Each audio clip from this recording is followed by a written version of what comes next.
কামনগর গ্রামে এক বুড়ো চাষি থাকতেন। সেই বুড়ো চাষির এখন কঠিন অসুখ হয়েছে। কি রে বাবা রামু, বাড়ি এলি নাকি? আয় বাবা আয়, আমার কাছে আয়, এসে বস। ওহে রামু, আমার দিন ফুরিয়ে এসেছে। যাওয়ার আগে তোকে একটা দরকারি কথা বলে যাই। চাষির ছেলে ছিল ভারী অলস, অথচ তার টাকা পয়সার সোনাদানার প্রতি তার লোভ ছিল কিন্তু 16 আনা। তার ধারণা মা মারা যাওয়ার পর মায়ের সমস্ত সোনা গয়না তার বাবা কোথাও লুকিয়ে রেখেছে। আচ্ছা বাবা, তোমার গুপ্ত সম্পদ মানে এই সোনা গয়না কোথায় আছে তা তো বলে গেলে না। আরে রামু, তুই একবার আমার মুখের কথাটাই বলে দিয়েছিস। সেটা বলবো বলেই তো তোকে ডেকেছি। শোনো, ওই যে আমাদের দক্ষিণ বাঁধে 5 বিঘে চাষের জমি আছে, ওই জমির নিচেই দুটো মাটির কলসি ভর্তি সোনার মোহর আছে। ওই লুকোনো সোনার মোহর আমি চোখ বুঝলে তুমি তা বের করে নিও। এই কথাটি বলেই তার অসুস্থ বাবা চিরকালের মতো চোখ বুজলেন। কিন্তু এই কথা শুনে রামুর লোভ লালসায় চোখ দুটো চকচক করে উঠল। আচ্ছা প্রিয়া, বাবা তো বলে গেল আমাদের জমির তলায় সোনামোহর পোতা আছে, কিন্তু এত বড় জমিতে ঠিক কোন জায়গায় আছে তা তো বলে গেলেন না। রামুর বউ প্রিয়া ছিল খুব বুদ্ধিমতী। সে বলল, তোমার পুরো জমিটা ঘুরেই দেখতে হবে কোথায় আছে সোনার কলসিটা। রামু জমি চাষাবাদ করার কথা স্বপ্নেও ভাবেনি। সে চিরকাল শুয়ে বসে কাটিয়েছে, কিন্তু সোনার লোভ বড় লোভ, আবার আলসামি রোগও কম না। তাই সকালে উঠে সে কেবল আলসামি করে, কিন্তু বউ যখন মনে করিয়ে দেয় সোনা খোঁজার কথা, তখন সে মনে মনে গজগজ করে। কি গো, মাঠে কখন যাবে? তোর কোথায় সোনা পোতা আছে তার কোনো ঠিক নেই। কে যাবে অত বড় জমি খোঁড়াখুড়ি করতে? তার চেয়ে টেনে ঘুম দেওয়া অনেক ভালো। আচ্ছা, তুমি মজুর লাগিয়ে তো জমি খোঁড়াতে পারো। সোনা যদি পাও তবে তোমার কপাল ফিরে যাবে। চুপচাপ ঘরে বসে থেকে কি লাভ? বাবা যখন বলেছেন তখন চেষ্টা করে দেখতে দোষ কি? রামু বউয়ের কথা শুনে দুজন মজুরের খোঁজ করতে গেল। ওই তো দুজন লোক দেখতে পাচ্ছি, ওদেরকেই বলে দেখি। বলছি দাদারা, ও দাদারা, কি হলো? আমার ওই দক্ষিণ বাঁধের পুরো জমিটা খুঁড়তে হবে।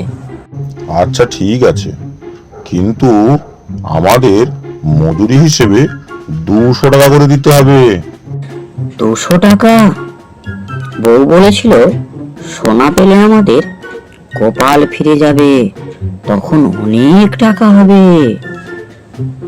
আচ্ছা ঠিক আছে বাবা, দেব দেব। এই বলে রামু তাদেরকে তার জমিটা দেখানোর জন্য তাদেরকে নিয়ে যেতে থাকলো।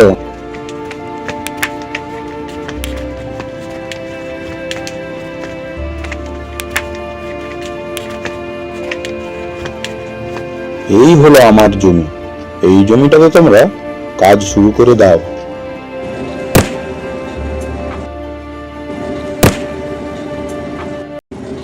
তাদেরকে কাজে লাগিয়ে রামু বাড়ি ফিরে গেল।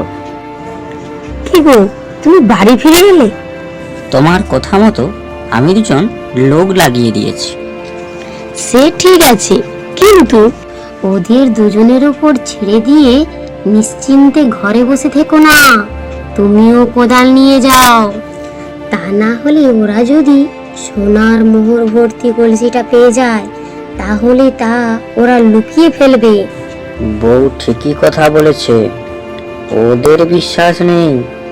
ওরা যদি সোনার কলসিটা সরিয়ে ফেলে তবে সব চেষ্টাই বৃথা যাবে। আমিও বরং কোদাল নিয়ে মাঠে যাই, কাজ করতে করতে ওদের উপর নজর রাখতে সুবিধা হবে।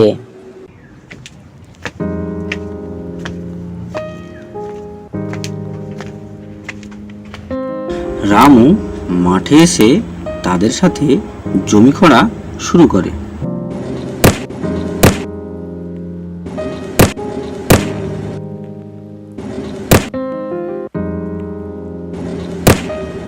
রামু যত মাটি খোঁড়ে তত সে সোনার জন্য মরিয়া হয়ে ওঠে। সকাল থেকে সন্ধ্যা পর্যন্ত 5 বিঘে জমি ঘোরাঘুরি করেও কোথাও এতটুকু সোনা পাওয়া গেল না। ধুর, বাবা নিশ্চয়ই আমাদেরকে বোকা বানিয়েছে। সোনা দানা কিছুই নেই, মিছি মিছি আমায় খাটিয়ে মারলো। হে, কিন্তু দেখো জমিটা এখন ঠিক চাষ করার মতোই হয়েছে। আর তো কদিন পরেই বর্ষা নামবে, এই তো বীজ বোনার সময়। বাবা প্রতি বছর এই সময় জমিতে চাষ করতো, বেশ ভালোই ফসল হতো।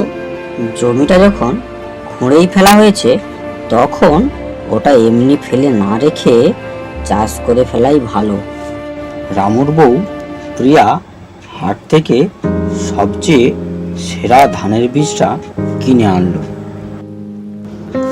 এই নাও, আমি বাজার থেকে ধানের বীজ কিনে এনেছি, এগুলো জমিতে ছড়িয়ে দাও। রামু সকাল থেকে সন্ধে পর্যন্ত মাঠে কাজ করত। রামুর বউ প্রিয়া তার জন্য খাবার বানিয়ে নিয়ে যেত। অলস স্বামীকে যখন কাজ করতে দেখত, তখন প্রিয়ার মনে খুব আনন্দ হতো। তারপর যথাসময়ে বর্ষা নামলো। সে বছর বৃষ্টিও বেশ ভালোই হলো।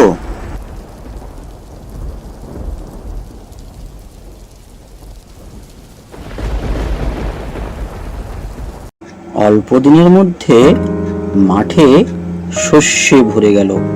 মাঠে ভরা পাকা ধানের রাশি দেখে তার বউ বলল, দেখো, বাবা মিথ্যে বলেনি, কে যেন সোনা ঢেলে দিয়েছে মাঠে।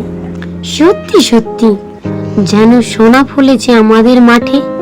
রামু অবাক হয়ে তাকিয়ে থাকে মাঠের দিকে। জমিতে যে এত ভালো ফসল ফলানো যায় তা আমি এই প্রথম জানলাম। ফসল কাটার পর তা হাটে বিক্রি করে 1 থলি টাকা পেল রামু। বাড়ি ফিরে সে বউকে বলল, এই দেখো কত টাকা। আমার ধারণা ছিল না যে জমিতে চাষ করে এত রোজগার করা যায়। রামুর বউ খুব খুশি। এই তার স্বামীর প্রথম রোজগার। তাহলে বাবার কথাই ঠিক তো, জমিতে সত্যি সোনা পোতা ছিল। একদম 16 আনা। আজ আমি বুঝেছি, বুদ্ধি খাটালে আর কঠোর পরিশ্রম করলে তার পুরস্কার পেতে দেরি হয় না।